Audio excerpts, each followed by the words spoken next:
O que pode fazer que o homem tenha um quadro de ardência para urinar, dor e um corrimento que sai pela sua uretra?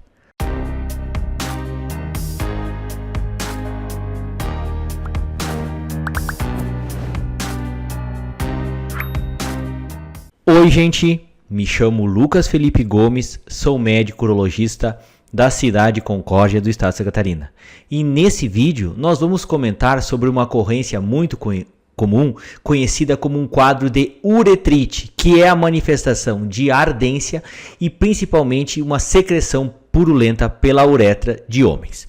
E antes de continuar a assistir esse vídeo, inscreva-se no meu canal do YouTube, Toque de Urologista, ative as notificações e principalmente não esqueça de compartilhar esse vídeo com seus amigos, colegas e conhecidos, a fim de que essa informação útil consiga chegar ao maior número possível de pessoas.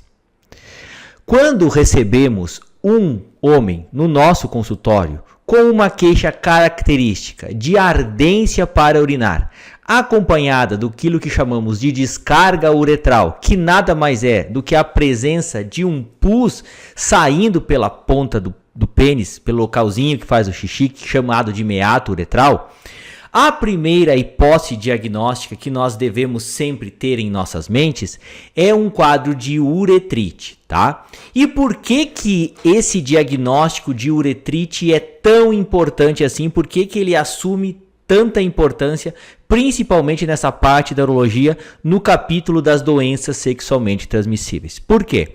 Além do fato de ser quase que na grande parte dos casos considerado uma doença sexualmente transmissível, o paciente que tem esse quadro de uretrite está muito mais exposto a contrair, por exemplo, o HIV, que é uma outra doença sexualmente transmissível, uma vez que ele assumiu um comportamento sexual de risco. Outra coisa que pode advir desses quadros de uretrite são quadros de infertilidade, principalmente feminina. A gente sabe que a boa parte das mulheres que ficaram inférteis são por causa das trompas que ficaram obstruídas. E geralmente é causado por um quadro de uretrite que ela contraiu de algum homem em algum momento da sua vida. E por isso, por conta geralmente da clamídia, que a gente vai comentar depois, que a gente sabe que essa mulher adquiriu essa bactéria numa relação sexual e acabou ficando infértil por conta disso. Além do que, outras complicações podem acontecer de um quadro de uretrite, tais como uma inflamação nos testículos, que a gente chama de uma epididimite, inflamações crônicas na próstata, conhecidas como prostatites, e até mesmo quadro de artrites e inflamações nos joelhos, nos tornozelos, principalmente em infecções por gonorreia, na grande parte dos casos, tá? Então, por isso que esse diagnóstico, apesar de ser um diagnóstico relativamente simples, tá? Ele assume tanta importância assim. E o que a gente sempre avalia nessa hora? Então a gente avalia a queixa que o paciente tem e os sintomas existentes naquele momento, tá? E não há necessidade de você ter um exame confirmatório para esse problema. Basta um exame físico característico acompanhado dessas queixas, já é suficiente para que você consiga estabelecer esse diagnóstico com relativa segurança.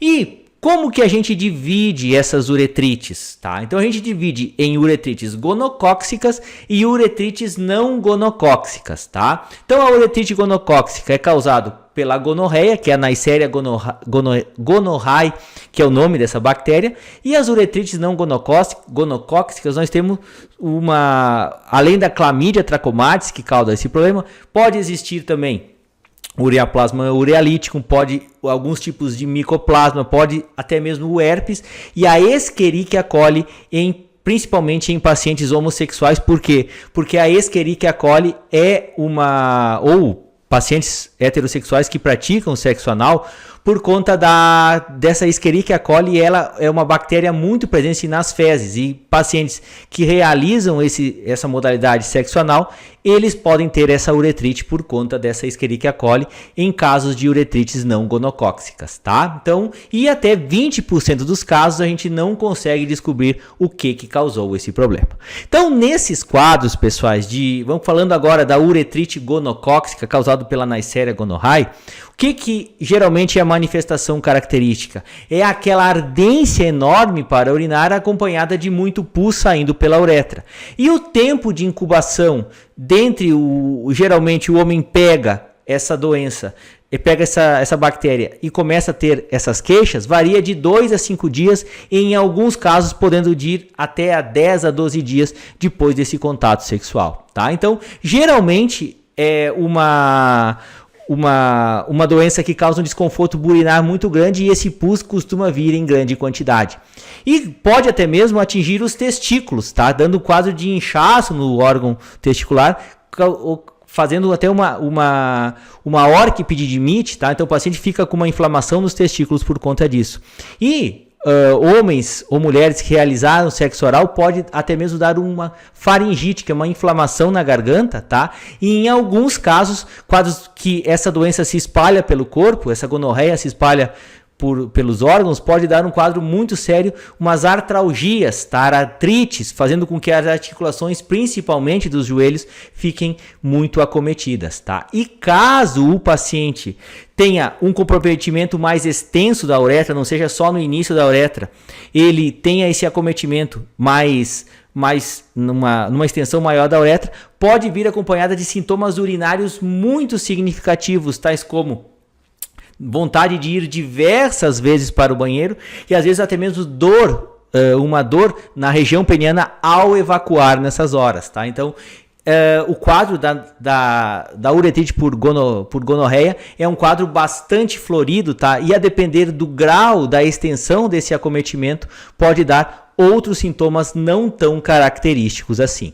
Como que geralmente é feito esse diagnóstico? Geralmente a gente pega essa secreção, tá? E examina no microscópio e observa diplococos gram-negativos, que são bem característicos dessa tipo de infecção.